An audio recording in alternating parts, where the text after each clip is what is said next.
Today is the Beis Nisan, Shna Sameya. Many people planned on coming to Rostov to spend this special holy day together with the local Jewish community, to Farbrain, to visit the Rebbe's house. I thought I'd take a few minutes to show you where the Rebbe lived, to show you the Rebbe's house, to give you a tour of the place. And Mitzvah Hashem, we look forward to hosting you and to seeing you very soon once things settle down.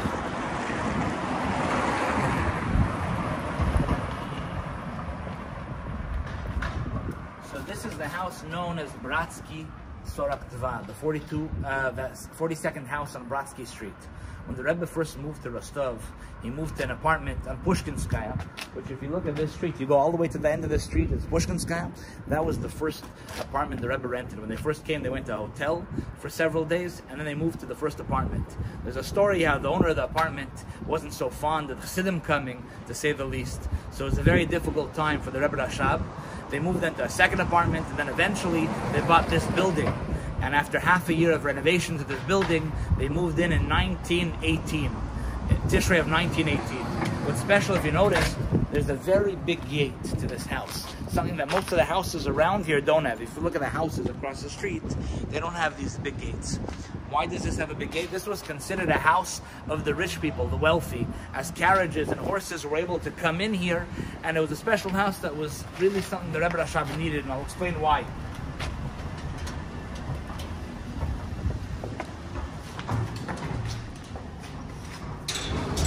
Come into this house, you'll notice there's a big courtyard with walls outside. And it's something that's very special because moving in that time, think about this, 1918. You're talking about the time of the revolution, the time of great uncertainty here. It was very difficult. The Rebbe Rashab wanted to build a mikvah. And to build a mikvah, you need to have a house that you're able to have the ofthe, you're able to have the water coming down without anyone seeing. So that's why this house is unique. If you look around, there's a wall around the house, and there's no problems with neighbors or anything else. So they bought this house. It was considered a special house, a big house. You can actually see right here on the wall, there's a fence. Well, that used to be the gate, the entranceway to this house. And we assume that this is what was here in 1916, 1915, 1918, 1920, when the Rebbe Rashab lived here. So to look at this house, you have two parts of the house. You have this part of the house here, which is where the Rebbe Rashab, the Frierdiker Rebbe, lived. In this part of the house, the Yechidus room, the Farbrengen room, the Beis Medrash. Then you have this part of the house, which is where Rabbi Lambda, the Chassidim, the secretaries lived in this part of the house. So when the house was bought back by Tzach, they knew that there was a mikveh here somewhere, but don't know where the mikveh was. So the Chassidim that were here as children back in the day, they said they remember that the mikveh was under the kitchen. But how do you know where the kitchen is? How could you figure out? The house was built in 1870, right? So in 1920, the kitchen was somewhere. How do you know where the kitchen is today? To be able to look under there to see if the mikveh is there. So they looked in archival documents in the city archive, and they saw that the kitchen used to be right there. So if the kitchen was theirs, then it has to be under somewhere in the basement. And they went down into the basement, and that's where they discovered the famous first Lubavitcher mikveh in the world, the mikveh that was built according to the instructions of the Rebbe Rashab, the Bor al Gabi Bor mikveh. You can see here actually where the water comes. The water comes down from there, and it comes in these pipes here that are the original pipes, and it goes in here, and that's how it went down into the mikveh. If you see here, these stones right here in this little cage, they're the stones that were from the mikveh. When they found the mikveh, some stones broke. They wanted to keep them, so they put them there aside. We'll go take a look at the mikveh. So the mikveh is right here. It was discovered by the shliach in Rostov, Rabbi Elyashiv Kaplon, together with the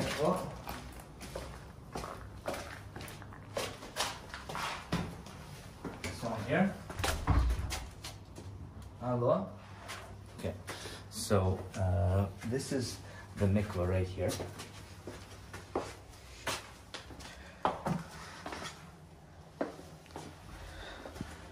So they came into this room, and this was a basement. There was nothing here.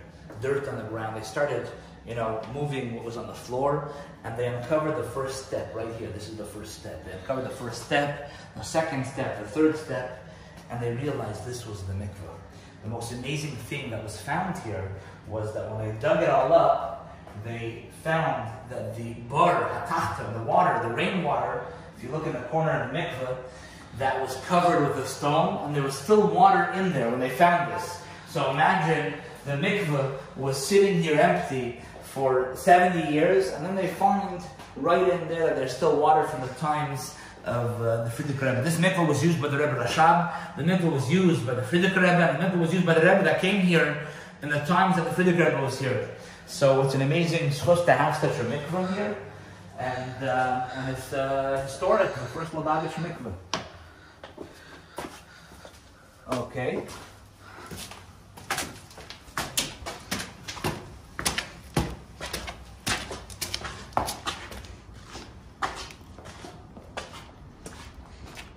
So, looking at this house, we'll take a look now. Rabbi Mendel Morozov came here to visit, and when he came here to visit, it was interesting. I was told that he entered from the main gate, and he saw people walking into the side door. This side door is the door where the Rebbe Rashab and the Frierdiker Rebbe lived. So, when Mendel Morozov came in, he saw that. He was taken aback. He was saying, how could you, it's the Rebbe Rashab's house. It's a Frierdiker, no one goes in there. He remembers as a child, this was off bounds. And this is the place right here. This is the personal living quarters, the Yechidus room of the Rebbe Rashab. Let's take a look.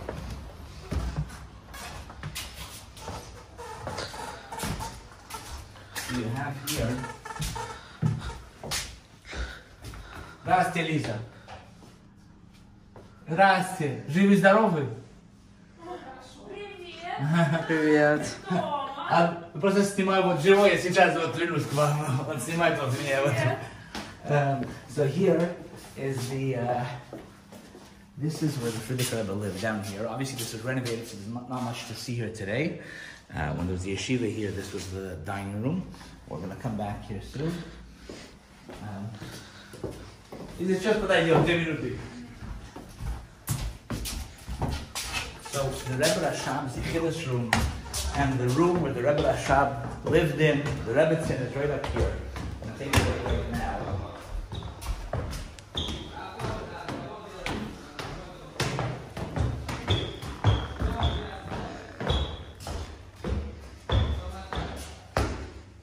So this is the room where the Rebbe Rashab lived, or the Rebbetzin lived.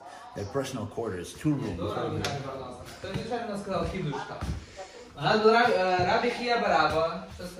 These 2 rooms are the Rebbe Rashab's and the Rebbetzins' personal quarters. And if you heard the story, when the Rebbe Rashab was nostalgic, he asked to be taken to the Zal. The Zal was his Yechidus room, which was basically to be taken from here into this room, the Yechidus room. Right here. He was asked to be taken into this room.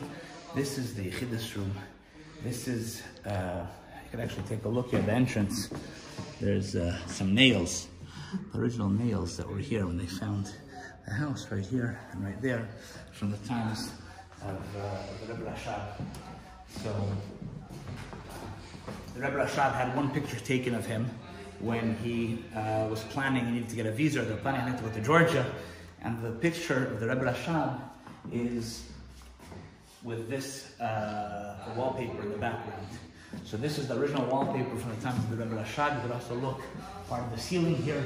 That was the original ceiling in the times of the Rebbe Rashab. The Rebbe Rashab asked to be taken to this room exactly 100 years ago in Beis Nissen. The Rebbe Rashab asked to be taken to this room, and this is where the Rebbe Rashab said, that I'm going to heaven and I'm leaving you the chsavim. And this is the message that we live with, a message that's important to us, that we connect to the Rebbe, to the Nasi Rebbe, through the Ksavim, through learning the Rebbe's Sichos, the Rebbe's Maimorim, the Rebbe's letters. That's a lesson to each and every one of us. So this is the historic room of Yechidus. It was a big room. People were coming from one side, they go out the other side. And this is the room that was known as the Farbrengen room. So in this room, that the Rebbe Rashab and the Frierdiker Rebbe, they'd have Farbrengens. There's also a little Beis Medrash you can actually see here. So the Rebbe Rashab used to really sit right over here. The Rebbe Rashab would sit here, and this is where everything took place, in this small little room. And there was a passageway between this room to the other side of the house, which is where the Chassidim lived. So you go through from this room to this room, and this is where the Chassidim lived. And the story of how the Rebbe Rashab came to Rostov, it's a very interesting story. The Rebbe Rashab, so there were rumors going around that the German government, that the German army, were looking to arrest rabbis. They were worried, it was during the First World War, they were worried that the Jewish people would join their enemies, and they figured the way to stop the Jewish people from joining their enemies, joining the Russians, would be by taking their rabbis and holding them hostage. So the decision was taken that it was time for the Rebbe Rashab and the Friedrich Rebbe to move somewhere, and they were offered the option to come here to Rostov. They left Lubavitch after being in Lubavitch for 102 years, and they traveled to Rostov. On the way they stopped in a city called Aryol, where they thought, there was a thought of maybe staying there. Eventually they decided to come here. They arrived, they left, if I'm not mistaken, it was Tes Zayin, if I'm not mistaken, Cheshvan, and they came here 9 days later to Rostov. When they arrived in Rostov, the Jews of Rostov met them in the Vokzal, in the train station, and there were actually an interesting story that there were kids from Rostov that were learning in Lubavitch. Rostov kids that were kids of Cantonist soldiers, because Rostov is famous as the Cantonist shul, the shul that was built by Cantonistim. And when they needed to find a place for their kids to learn, to get Yiddish education, they looked around at all the yeshivas and decided to send them to Lubavitch. So when the local community heard that the Rebbe is coming to Rostov, they didn't know who the Rebbe was. They thought there was the teacher of their kids who was coming to Rostov. So when the Rebbe came to Rostov and he was met by some of these people, and they thought, why did the Rebbe come without our kids? And then they realized, they learned what a Rebbe was and what a tremendous bracha Rostov has, that the Rebbe Rashab moved here. Originally the idea was to move here temporarily, to move here for a short period of time. Eventually it became clear that going back wasn't an option. So that's when the Rebbe decided that they had to buy this house. They bought it, and it was actually a very sad story because they bought it at a time that things were very difficult. And shortly after they bought it, parts of the house was already taken over by the communists, so that they put different families here. So by the stalkus of the Rebbe Rashab, you already had different families, non-Jewish families, living in this house that was bought by the Rebbe Rashab. It's a tremendous schus to be able to be here on Beis Nissen. I want to tell you, last year on Lag Baimer, I heard about that it was important for the Rebbe Rashab. The Rebbe Rashab used to dedicate the kindling of the Lag Baimer fire in Hebron. So when I read that, I thought it was a nice idea to do Lag Baimer here in Rostov, that should be in the Rebbe Rashab's chotzer. So we did here Lag Baimer, and in the middle of the celebration of the fire, the singing, we came up, we did a minyan in the Rebbe Rashab's Chiddush room, and I happened to pick up a sefer of the Rebbe Rashab's Mamorim, and in that sefer, I opened it and happened to open, it was Tov Reish Ayin Tes, so exactly 100 years ago then. And it opened to the Maimer the Rebbe Rashab said on Lag Baimer. And it hit me, what a tremendous chus to be able to learn the Rebbe Rashab's Maimer in the house where it was said 100 years later. I think the message that we could learn from this special day, we planned many things for Beis Nissen. We thought that we'd all be meeting here and we'd do something special that would give the Rebbe Nachas, that would give kavod to the Rebbe Rashab, something, as Tmimim that learned in the Rebbe Rashab's yeshiva, and we learned the Rebbe Rashab's chassidus, and many people have never made it here. I thought it would be something very special. It turns out that the Abish had different plans, and we're now finding ourselves in our houses, in online schools. The whole world now knows what an online school is, not just shluchim living out in the outposts of the world. I think the message that we could learn is that the world is changing. We have to prepare ourselves. We have to remember what the Rebbe told us, that asu kol asher b'yecholtechem, to do everything in your hands, in your power, to bring Mashiach. And that has to be the message. If someone would have told us a month ago that such a thing would happen, I don't think anyone would have thought it was possible. But we see the world is changing, and we have to believe, and we have to pray that all those needing a Yeshua or Refuah should get it, and it should come by means of Mashiach coming, the whole world. It was 25 years ago, 30 years ago, 35 years ago when the Rebbe would speak, when we spoke about Mashiach, based on what the Rebbe said, everyone thought we were crazy. Today the whole world's talking about Mashiach. They're ready to hear it, and we have to tell it to them, and we have to believe in it ourselves. And if we have problems believing it, we have to learn it, learn the sichos of the Rebbe. And Yiratzah, that we should be zeiche, that even before Pesach, we should near the coming of Mashiach, and we should go together to Eretz Yisrael with the coming of Mashiach Tzidkenu b'meir v'amina mamish.